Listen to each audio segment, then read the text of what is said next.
සිංහරාජයේ බෑවුම්වන ඉසව්වේ ගිංගං මිටියාවතේ සුවඳ දැනෙනා ඉසව්වේ ඉස්කෝලෙවත් නොයන පුංචි දරුවෙක් තාත්තා එනකං එක්තරා හැන්දෑවක බලාගෙන ඉන්නවා.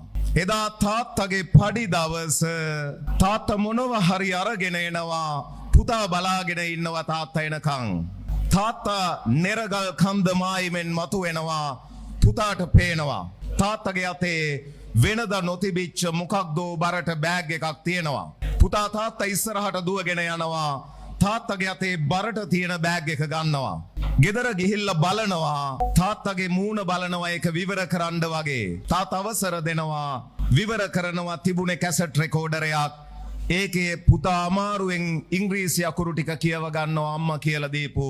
මේකේ තිබුණේ U අකුරයි, N අකුරයි, I අකුරයි, C අකුරයි. ගහලා තිබුණේ යුනික් කියලා. වාමාංශික අදහස් තිබුණු තාත්තා මේ කැසට් රෙකෝඩර් එක කැසට් පටයක් එක් කරනවා. ඒ වෙලාවේදී හෙළයේ මාතෘ ගායිකාව ගයන වචන ටිකක් ඔහුට ඇහෙනවා. ඇය ගයනවා නන්දා මාලනීය මරණ සහතිකය අතේ තියාගෙන ලංකාවේ ලක්ෂයකට අධික පිරිසකට මරණ මංචක තැනුණු ලාම්පුවක් දැල්වීම පවා මරණයට හේතුවක් වෙච්ච හෝරාවක ඇය ගයනවා සාදු ජනගණ මනා සභා ගැබ හොබවනා දැහැන්ගත නොවේ මා ගීතයෙන් සිටින් පුටු කබල් මත සීරුවෙන්. එයින් වසර 37කට පස්සේ ඒ පුතාම ඔබ ඉස්සරහ කියනවා සාදු. සාදු කියන්නේ යහපත්. සාදු ගුරුවරු මනා සාදු දරුවන් මනා සභා ගැබ හොබවනා දැහැන්ගත නොවේ මා කතාවෙන් සිටින් පුටු කබල් මත සීරුවෙන්. මේ අකඩ ගොඩවල්ය දකින්නේ කටුක පද පෙළවල්ය ඇසෙන්නේ මිහිරි හඬක් නෑ. දහදියයි ගතපුරා ගලන්නේ ඒත් මිනිසෙකුට කියන්නට පුංචි කතා දෙකක් විතරක් තව ඉතුරු වෙලා තියෙනවා. එන් පළවෙනි කතාව අද ඔබේ පාසලට එනකොට මේ හුරු පුරුදු වේදිකාව ළඟට එනකොට මට මතක් වෙන්නේ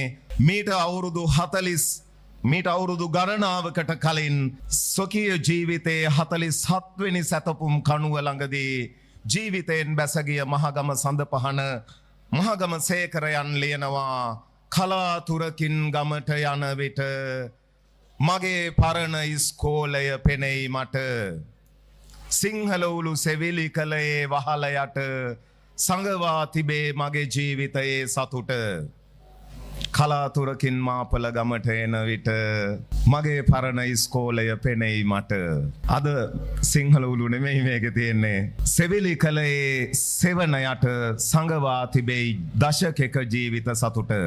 දශකයක් ඉක්මවා ගියපු කාලයක මතක රැඳුණු බිමේ සියපත් පිබිදෙන දිනේ මේ අද මම එන්නේ ගාල්ල ඉඳලා එනවද උඩුගම ඉඳලා එනවද කියලා හිතද්දී මට හිතුනේ අද උඩුගම ඉඳලා එන්න සිද්ධ වුණා. උඩුගම ඉඳලා එද්දී මට මතක් වුණේ මීට අවුරුදු ගානකට කලින් මාපලගම ඉඳලා මිනිස්සේ කුඩුගමට යනවා. රත්නශ්‍රී සර්රුයි මායි එක කතා කළා.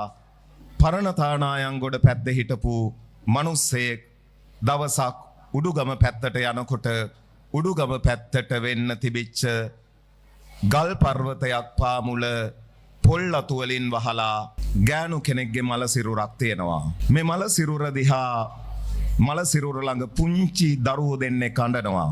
මිනිස්සුන්ගෙන් අහනවා ඇයි මේ පේන කන්දේ නිගල් කන්ද හෙවත් නෙරුගල් කන්දේ ඒ අම්මා එදා මේ වගේම මහ වරුසා වැටෙද්දී ඒ අම්මා දුම්මල ගලවන්න ගිහිල්ලා මේ අම්මගේ වේදනාව මේ දරුවගේ වේදනාව මාපලගම ගමේ ඉපදුණු පරණ තානායන්ගොඩ ඉපදුණු නන්දන වීරසිංහ කවියකට ලියනවා දුම්මල ගලයි මේ මහමූ කලානේ මේ කන්දේ පුතේ පුතාලට පේන මහා දුම්මල ගලක් තියෙනවා මේකේ ඉමේ මහා කැලයේ අඳෝනා වැඟ හී ගඩු පිපෙන්නේ රැට කවුදෝ අඳෝනා නගනවා ඇහෙනවා ඇඟේ හිරිගඩු පිපෙනවා කවුද මේ අඬන්නේ ගෑනු කෙනෙක් අඬනවා වගේ කන්දේ පරවේනි උලලේනි යන්නේ උලලේනියේ කඬනවා උලලේනේ කඬනවා කියන්නේ මෙතන අනිවාර්යෙන්ම මරණයක් තියෙනවා කියලා ගමේ මිනිස්සු දන්නවා.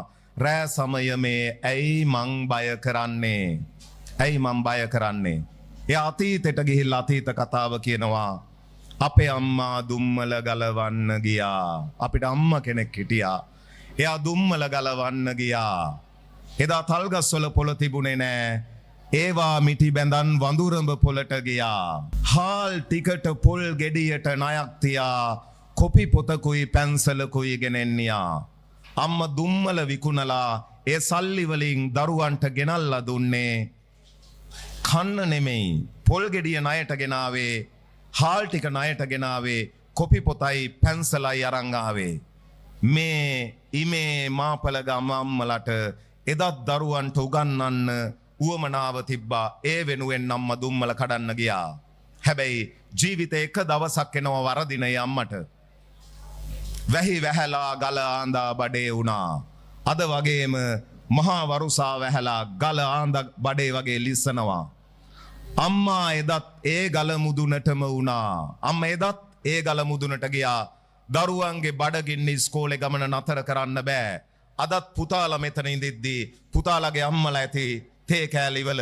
හැබැයි අම්මගේ අඩිය වරදිනව දුම්මල ගලේදී. රූටා ගිහින් පාවුල ගලටත් රිදුනා.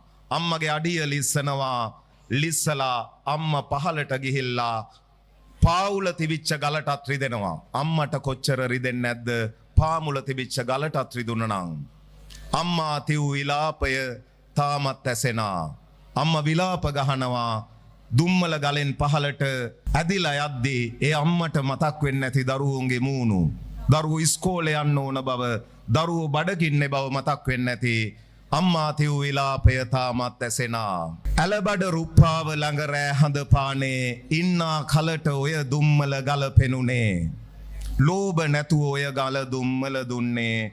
අම්මා පෙරළුවත් තරහක් නෑ හිතුනේ. අම්මා මරපු ගලටත් පුතා සමාව දෙනවා.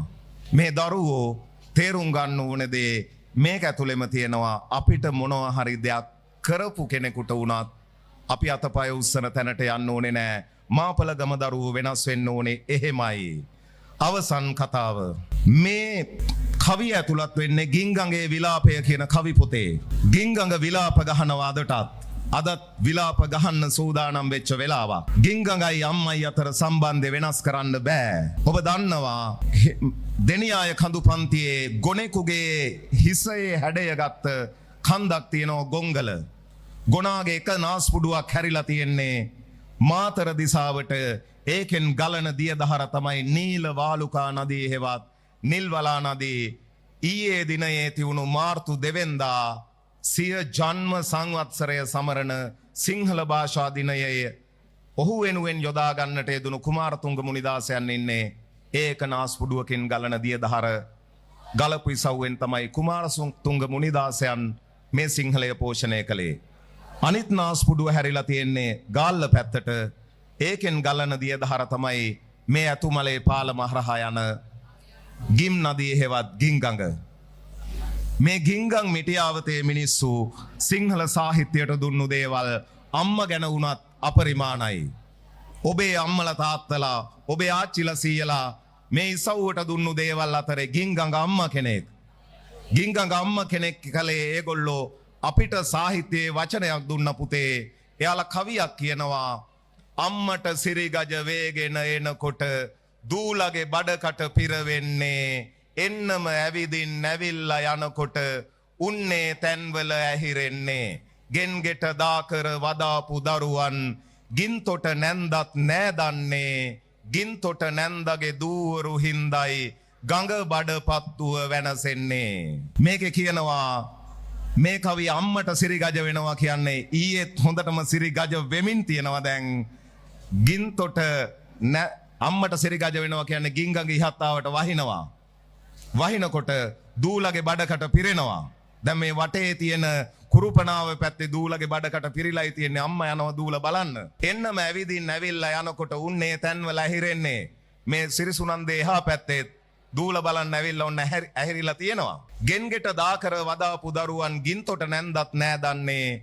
ගින්තොට නැන්දගේ දූවරු හින්දයි ගඟ බඩපත්තු වෙනසෙන්නේ. ඒ දූවරු නිසා ගඟබද්ද පැත්තුව වෙනසුනාට මේ දූවරු මේ ගඟබඩ පත්තුව සනසන්න ඕනේ. මේ ගඟබඩ පත්තුව උනාට ඊට ඉහළ පත්තුව හිනිදුම් පත්තුවේ දැන් තව චුට්ටකින් වෙන වෙලාව ගැනත් ඔයාලගේ ආච්චිලා සීයලා කියපු කවියක් කියලා මම ඒකෙන් නිමා කරනවා. ඒක තමයි මේ සේරම මෙහෙම වෙන්නේ ඇයි? එයාලා කිව්ව කවියක් හිනිදුම මාම ගොරවන කොට දාසද්ද. හිනිදුම ඉන්නවලු මාම කෙනෙක්. ඒ කියන්නේ හිනිදුම අහස. හිනිදුම මාම ගොරවන කොට දාසද්ද. ගින්තොට නැන්ද උස්සයියේ කිගේ රෙද්ද. මාම ගොරවන කොට ගින්තොට නැන්ද රෙද්ද උස්සනවලු. ගින්තොට නැන්ද කිව්වේ ගින් ගඟ. සමහර උන්ගේ එතකොට බොර වෙයි හොද්ද. මාළු අල්ලන මිනිස්සයාගේ ගම් වතුර ආධාර ගන්න මිනිස්සයාගේ ඉඳලා සමහර උන්ගේ හොද්ද බොර වෙනවා. කවදා නිම වේද මේ දෙන්නගේ යුද්ධ? ඒ දෙන්නගේ යුද්ධ කවදා නිම වේද කියලා නොදන්නා වෙලාවක සමුගත් රත්නශ්‍රී විජේසිංහයන් මීට වසර 2003 අවුරුද්දේ අපි උසස් පෙළ ලියලා ගෙදරට ඉන්න වෙලාවේ ගින්ගම් මිටියාවත දිගේ ඉහළට හිනිදුම් පත්තුවට යනවා. එයා දකිනවා එක දර්ශනයක්. කල්වාරි කන්ද ළඟ තියෙන බටදොඹ ගහේ සුදු පාට ඉස්කෝලේ ගවුමක් එල්ලිලා තියෙනවා. ඔහු ලියනවා වචන ටිකක්. මේ ගවුමේ අයිතිකාරයා කවුද? ඔහු ලියනවා වැළපෙනා හිනිදුම කල්වරි කන්ද පාමුල බටදොඹ ගහ පුංචිම ඇඟිල්ලෙන් නෙල්ලාගත් නුඹේ පඬු පැහැසුදු ගවුම සිහිනෙන් පෙනේ මට. ගොරබිරම් ගඟදිය ලෝදි ක්‍රෝධයෙන් පුපුරමින ලෝදිය වී ගලාගිය ඉතිහාසයේ දවස. මේ ගඟදිය දරුණු වෙලා ලෝදිය වගේ ගලා ගිහිපු දවසක නුඹ ඇහිලූ අකුරු සෙල්ලම් ගෙවල් ඔරු පාරු මකරා කඩා පැනගෙන ගිලගෙන ගිය අයුරු. කමා කළ යුතුය අපට නම නොදන්නා දියනී නුඹ දනී අපේ අද්දිග මදි බව. ඒ දැරිය බේරගන්න බැරි වෙච්ච වේදනාවෙන් රත්නශ්‍රී ලියනවා ඒ අධ්‍යාපනය අහිමි වුණු සුදු ගවුමේ අයිතිකාරය වෙනුවෙන් නුඹ දනී අපේ අද්දිග මදි බව. හැබැයි අද්දිග මදි කියලා පසෙකට නොවී සිටිමින් හෙට පිපෙන සියපත්වලට දෑත දිගු කරමින් පිබිදිලා ලෝකය සුවඳවත් කරන්නට අත හිත දුන්නු සිරිසුනන්ද විද්‍යාලයේ මගේ අතීත විදුහල්පතිතුමන් සහෝදර ආචාර්ය මණ්ඩලය ඒත් එක්කම විශේෂයෙන්ම මට කතා කරපු අමාලිමිස් දරුදැරියන්ට සියලු දෙනාට අවසාන වශයෙන් කියන්න තියෙන්නේ නුඹ මෙබිමෙන් අරගෙන යන පස්පෙති මල් ඇට යන්න ගිහින් පැල කරන්න ඔබ යන තැන්වල ඒ මල් පෙති සුවඳ දිදී පී දෙන දවසට ගෞසිය දහසක් දැනේවි අපි ඇති තැනකට ඔබ සියපත් වෙලා පිපෙන දවසක මම ඉන්න හෘදය කන්‍යාරාමයේ ගොඩක් දුර නෑ ඔබේ සුවඳ මට දැනෙයි කියන විශ්වාසයෙන් සමුගන්නවා සියලු දෙනාට චිරංජයතු චිරංජීවතු.